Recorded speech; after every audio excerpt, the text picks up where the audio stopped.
Hey, Ken here, OldManRider, up on the bike, but not doing a workout, doing a video like I promised. It's 77 days till Michigan Mountain Mayhem. That's 11 weeks. There is not that much time. In fact, we're in the transition between build and base. Base period is where we worked on general fitness. It's kind of, there's 4 inches of new snow. It's snowing out there right now. Base period is where we work on general fitness. We're getting ready to transition into build, where we get up on the bike and really focus on bike specific fitness, which is where my goals for the season come from. But first, I just want to say it yet again, I'm working off heart rate monitoring and heart rate values because I don't have a power meter. I know I don't have a power meter. I know it would be better with a power meter, so buy me a power meter. As soon as you get me one, I'll put it on the bike, I'll remake this video, and we'll focus on power. But until then, I'm a heart rate monitoring kind of guy. That's the equipment I have. That's what I'm using.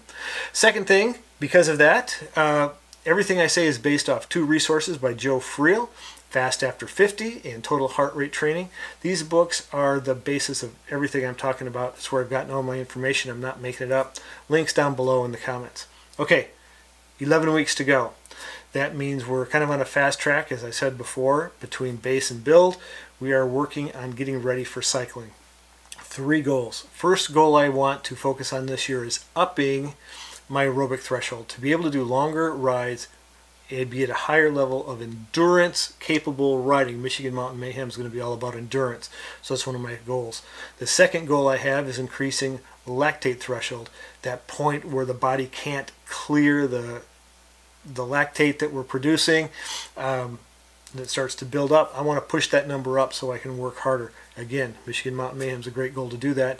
Third thing, that VO2 max, upping that.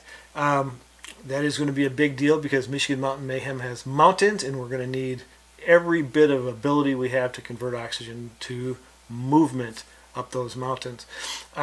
It's really interesting to me, how the body is one body, but there are multiple systems in the body. In breaking out a couple of workouts to meet specific goals, the people who've come before us and do the measurements, do the science, are unequivocal. You can be smarter, you can train better. So there's a specific training for increasing endurance, increasing that aerobic threshold. Much slower workout than high intensity interval training that is required to increase your VO2 max. So heart rate is one particular measure that has a big difference between those two. Stuck in the middle of those 2 goals is the increased lactic threshold, increasing your lactate threshold where the body starts to store or can clear so it doesn't have to store any metabolites of working out and the stuff our muscles produce. Even though they're good, if we go over that line, we're making too many for our body to handle at a given time. That's where that pain comes in, those hydrogen ions building up in our blood, breathing hard. Bumping that number up means we're going to be a better rider, and that seems to make a lot of sense with Michigan Mountain Mayhem coming up in 11 weeks. Next video is going to be sharing the calculation, or at least the figuring out of lactate threshold heart rate, which is the heart rate that Joe Friel talks about as the key indicator of where our bodies are right now, that we can take percentages of to kind of define other training zones to optimize different things. That I'm picking, my 3. So that's it. That's the video for today. It's the goal for next week. This is Ken from OldManRider. I've got a lot of work to do. I'll see you later.